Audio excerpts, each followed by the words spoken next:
in the Middle East or the Maghreb or the Levant, wherever Jerusalem is located. But they're not talking about that Jerusalem. They're talking about a new Jerusalem. And that new Jerusalem is here in Quebec. Mansa Musa is considered the richest human being that ever lived on planet Earth. This came out in financial reports around 2012. When I started studying Mansa Musa, Mali, the Dogon tribe,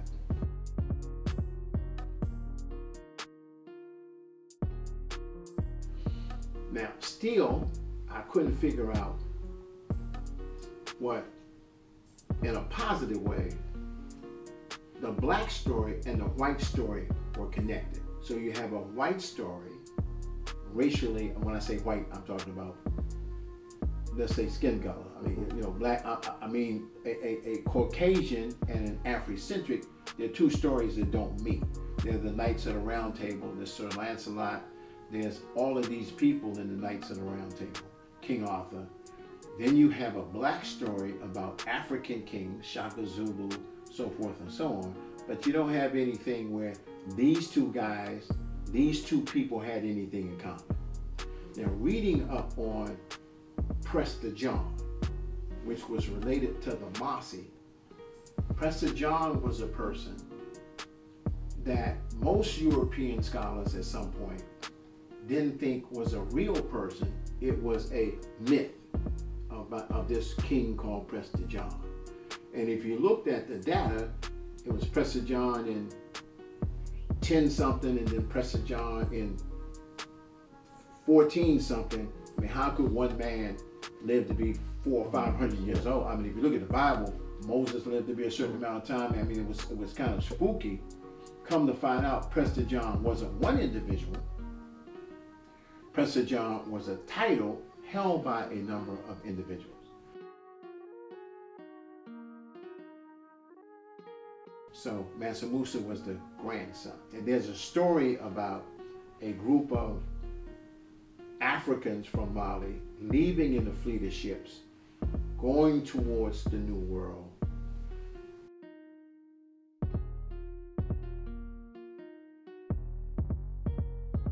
Eurocentric history has a tendency to eliminate some of these things because slavery was so lucrative.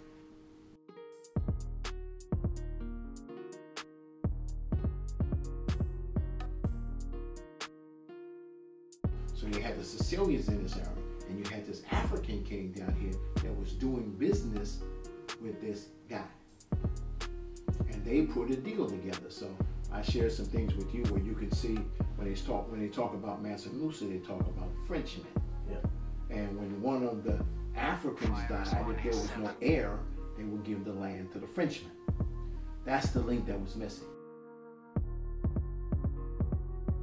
This relationship and this relationship is the relationship that caused Quebec to be here, specifically Montreal or Ville-Marie.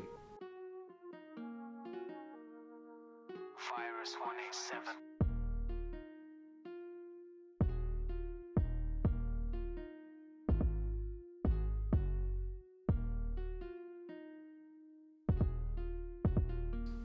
I can prove,